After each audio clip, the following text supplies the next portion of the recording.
Now, there has been a lot of talk in the community about Herpa Wings' recent model releases, and specifically about the quality or lack of quality, as many would say.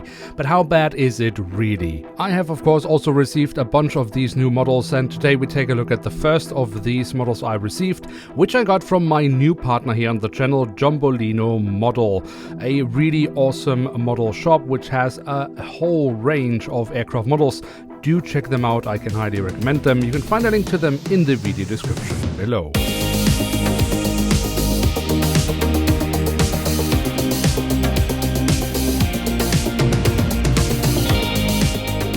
And with that, hello and welcome to a new episode of Review, where we today will take a closer look at an Airbus A350-900 of Emirates. And at the front of the box we have a cutout so we can get a glimpse of the aircraft model inside, and we have the Emirates branding. Now, Emirates insists on having at least halfway decent box designs, so Herpa is forced to change what they normally do. The usual formula doesn't work here, and that's a good thing for collectors because we get a decent box design on the back side of the box, where we have, for example, the specifications. We have a lovely rendition of the aircraft, and I just wish that Herpa would be inclined to do boxes like this, not just when the airline insists on it, but well, on their own, because this is much nicer than what we usually get from Herpa Wings.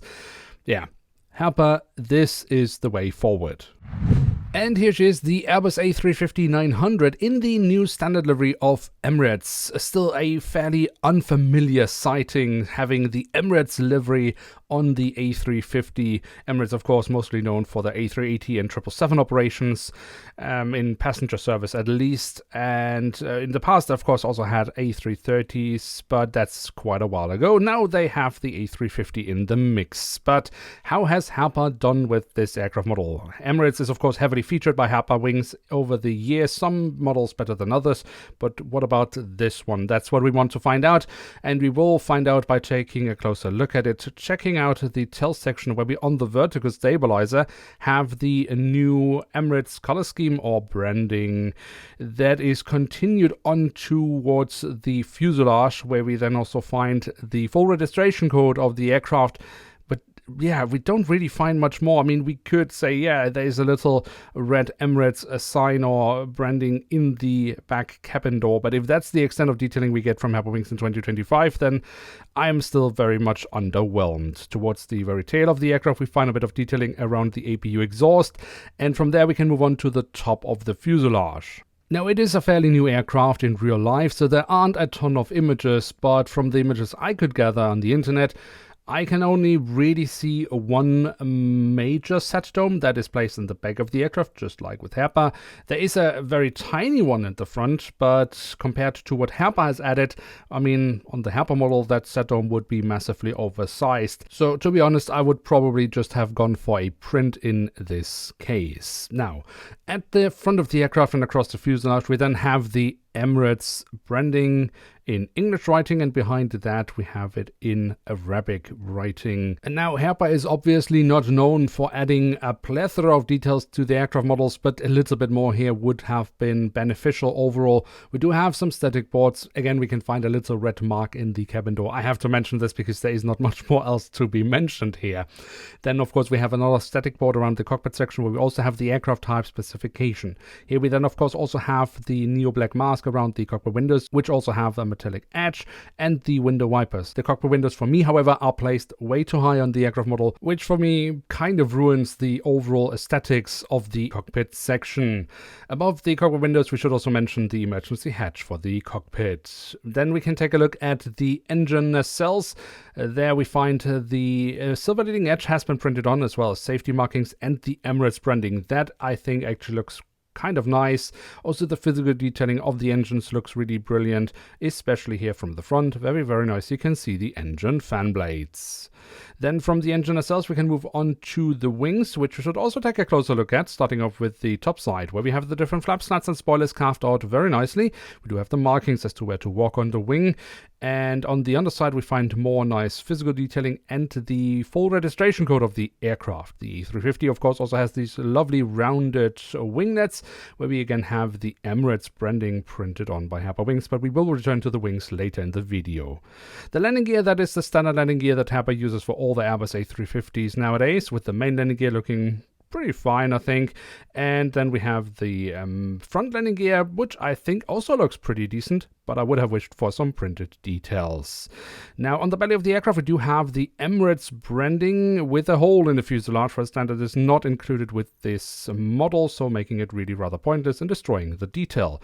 Now, regarding the color of the Emirates branding on the belly, there has been some discussion if it is the correct color. We, of course, already have an A380 with the new livery, and sure, there is a little bit of difference here, maybe in the red tones, but I will reserve the right to really judge this once we have the 777 in the new livery delivered, and I can take a look at it myself. And then we, of course, also have the doors to the cargo compartments printed on here at the back of the aircraft, and also here at the front of the aircraft.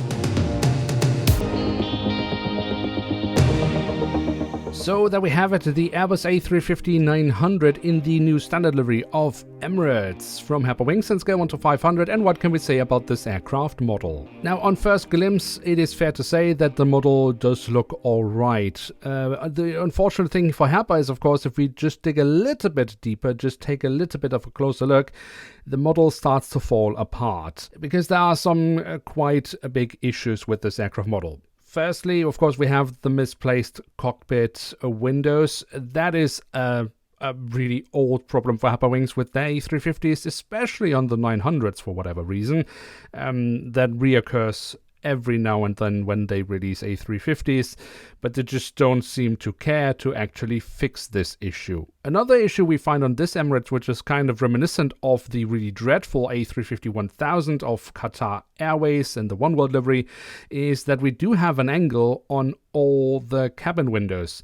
So the first cabin window in the front of the aircraft is quite a bit higher than the last cabin window at the back section of the aircraft, and that should not be like that. Yes, it is not as bad as with the before mentioned Qatar Airways A350-1000, but it's not far off. Unfortunately, it gets worse, much worse. Herpa Wings has a few years ago changed their A350-900 mold, and you would think if they changed the mold, they would have improved on it. The reality is, however, they switched to a cheaper mold in the factory, which gives a big problem with the A350-900, especially around the wings. And they are really prone to having issues because they are now so thin that they just get bent pretty much by just looking at them in all sorts of directions. You can have them twisted, you can have them bending upwards or downwards or both in some cases, and it really, really drags down the overall feel and look of the A350 from Herpa Wings. And unfortunately, the Emirates is no exception here. So with these models, you really do need to check them individually to see if you are happy with the wings. I mean, I have one wing here that is clearly bending upwards in an angle that it should not do so. So that is unfortunately the result of Herpa Wings cutting corners, cutting costs wherever possible, hoping that collectors won't notice. But of course, collectors do notice because we are not stupid. Now, if such a model would come at a retail price of maybe 35 euros, and then with most retailers you could get a good discount, so you would get somewhere close to 30, maybe even a little bit below 30 euros, yeah, then most of these things would be acceptable, and even the level of detailing or lack of detailing would be more acceptable. But Herpa has the audacity to set this aircraft model at an official retail price of 45 euros. And I mean, in what universe is this 45 euros? It's just not. And Herpa will destroy their own, I mean, they don't have a reputation anymore, but they will destroy their own brand and standing in the market if they continue like this. The times of Herpa's monopoly are over. Either model is coming and they are gunning for them. And I mean, Herpa makes it really easy for a competitor to take over the market completely, especially if they continue like this. So of course, this is not the biggest model blunder Herpa has ever released. On first glimpse, as I say, it actually looks alright. It's just when you start actually digging a little bit into the model and take a closer look at it that you see how much Herpa is holding back and how many corners have been cut. And if Herpa expects me to pay 45 euros for such a model, then it is seriously falling short. So with that, we have reached the end of today's episode. If you have enjoyed this review, then feel free to leave a like. If you are new around here, why not hit subscribe? And with that, thanks so much for watching. Hope to see you soon again. I'm checking out, and bye.